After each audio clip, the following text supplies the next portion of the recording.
Is there a discrepancy between how the 49ers view their offensive line and how maybe their fans view it? Yes, a big one. I mean, just from what I gather from doing my shows and talking to fans on Twitter and on YouTube, a majority of fans, I took a poll, and the greatest need for the 49ers, according to the 49er fans that voted in the poll, is right tackle. That's not the case for the 49ers. 49ers came into this offseason like, we got holes to fill. The offensive line was not included in that list of holes to fill. And you can see that because they haven't even tried to fill those holes. Now, there wasn't a lot of options out there, and I expect them to draft one or two offensive linemen at least. But they don't look at it like a hole to fill. Defensive tackle, pass rush, free safety, nickelback. Those are holes that they needed to fill. Linebacker, those are holes they needed to fill. They were all on defense for the 49ers. The 49ers, to me, look at their offensive line like, hey, we got to the Super Bowl with these guys. They are good enough. And we could run it back with them. And sure, they plan on – and how you knew that was because last year in the draft, 0 offensive line drafted. Right now, this year they got, 10 draft picks, 9 draft picks? 11. At this point? 11. I thought it went down to 10 because they traded one. Maybe it did. Well, either way, they got 10 because they traded from Malik Collins. Yeah. So either way, they have enough draft picks, and I expect them to draft 1 or 2 offensive linemen. But I don't expect them to start, at least not week 1. And I don't think they're looking at this draft like, we got to fix this offensive line. They don't look at it like that. And I fully expect the 49ers to go into this draft drafting best player available. And that may not be an offensive lineman at 31. So I think fans need to kind of understand that. And again, I think they're going to draft 1 or 2 offensive line men, but I don't necessarily think they're going to start. It might be redshirt type guys. I just feel like the way they call their offense kind of indicates what they think of the right side of their offensive line. Like when it's time to run the ball, they run to the left. And when it's time to pass the ball, they often keep Kittle in the block. Like they know that Colton McKivitz can't hang one-on-one against the best pass rushers in the league. They know that when it's time to really run the ball, they got to go to the left. So if your right side, if you don't really have confidence in your right side to do anything well, like what do you really think of your offensive line? Okay, it's good enough. You can work around it. But why not make it a strength? Why is that the one position where you settle for good enough when I think they've been doing it since they had McGlinchey, and maybe they're just in the habit of it. But you could actually have a right side of the offensive line that's good at something. It would change everything about your offense. The 49ers seem to believe that it's, and this goes throughout the entire offense. Every position on the offense, it's more about doing what I want you to do. Can you execute what I'm asking you to do? More so than it is about just being a beast, just being a dog, and then trying to get the most out of that person.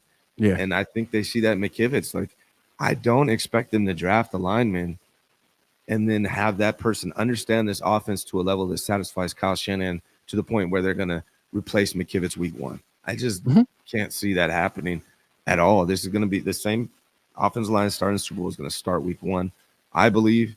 And they'll draft some people, but I think they're more like redshirt guys. It's just interesting to me that like the left side of their offensive line is like premium talent. You got Trent Williams was a top 5 pick in the NFL draft. Aaron Banks was a 2nd round pick. Okay, those are serious investments. Yeah. Rendell, undrafted free agent. Good player, but solid at best.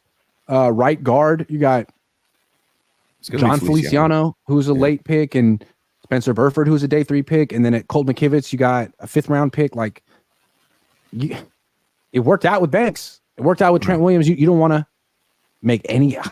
You got a good offensive line coach. Like maybe if you give him a little bit more of a talented player, you could do something. I think they're traumatized by the Mike McGlinchey experience, drafting him as high as they did and getting just the absolute mid sandwich. They might be, but to me, like when you look at this offense, the one thing they could do to improve it over everything else is finding a beast on the right side of the line. In my opinion, somebody that could be a big difference maker to where you're protecting Brock Purdy. Brock Purdy played really, really good last year with really bad protection. You did. CMC had a hell of a year running the ball a lot to the left side. Yeah. Not very well to the right side. He got, No. I think he got a fourth of his rushing yards in the Super Bowl was to the right side.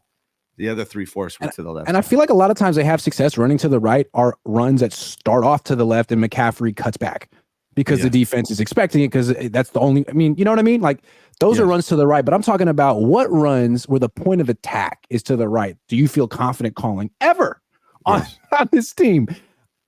None. You got the quarterback that can execute your offense exactly how you want it. You got all the weapons in place. If you find a dog on that right side of that line that can open up the run game there and protect your quarterback and your investment in Brock Purdy, that would be the biggest difference you could make with this team. But I just don't know if they do it. And that was the thing with McGlinchey. When he was young, before he had the injuries, you had to give him credit. He was a hell of a run blocker. I mean, they would spring very long runs around the right side. A lot of Mostert's longest runs in 2018, 19, 20 were to the right. Yeah. But he just never could pass block the way a top 10 pick should be able to pass block. But McKivitz isn't even particularly fast like young McGlinchey used to be. He can't get out and lead block like, I don't know. To me, they could do a whole lot better. And not just from a run blocking perspective, but if they actually had a right tackle that didn't need a chip all the freaking time, imagine how much better Brock Purdy would be. I mean, imagine how much better Brandon Ayuk would be. Here's the thing is like, let me reference basketball. I'm a big basketball guy. I'm a big Warriors fan. I've been saying this for a while. Kevon Looney, I love him. Mm-hmm. He should be a backup. Mm-hmm. They need a dude there. That would make a difference. They need Andrew Bogut, Zaza Pachulia, that dude. Right. Same thing. They've been trying to replace Zaza for years. Right. Colton McKivitz, great depth piece. Can play damn near every position on the team. Mm-hmm. But he should be a backup. He should not be your starting right tackle. Yep. I feel the same way. It's like the same thing. Kevon Looney. Colton McKivitz is the Kevon Looney of the 49ers. Yeah, which is a compliment. Kind of. I like Kevon Looney. He went to UCLA. Yeah. The coach says do not feed the animals. And that's just a way to think about Twitter and life. That's true. Matt McEwen says, I've asked other CCs on Twitter, if the O-line is not as bad as fans think, then where do you rank them? 0 responses, not the worst, but not far off it. PFF ranks it high, which is incredible to me. I think they're top 12, top 15 with Trent Williams, and without him, they're 20. Incredible. Yeah. Without Trent Williams, yeah. Well, yeah. Because that's the thing about having one good side of your offensive line. There's a lot you can do running to the left. Defenses really have to overcommit to stop that. And once they do, you can cut back. But there's a lot more you could do if you had 2 good sides of your offensive line. Right. Yeah. There's a lot more you could do. It's just such a crazy concept. And it's like on defense, the Niners want 0 limitations. They have to have everything great. You got to have the number 1 defense. But on offense, it's like, yeah, we're working. Why? Why is the mentality? I don't know. I swear, man, if they would go get a dog at right tackle, this offense would be even more dangerous.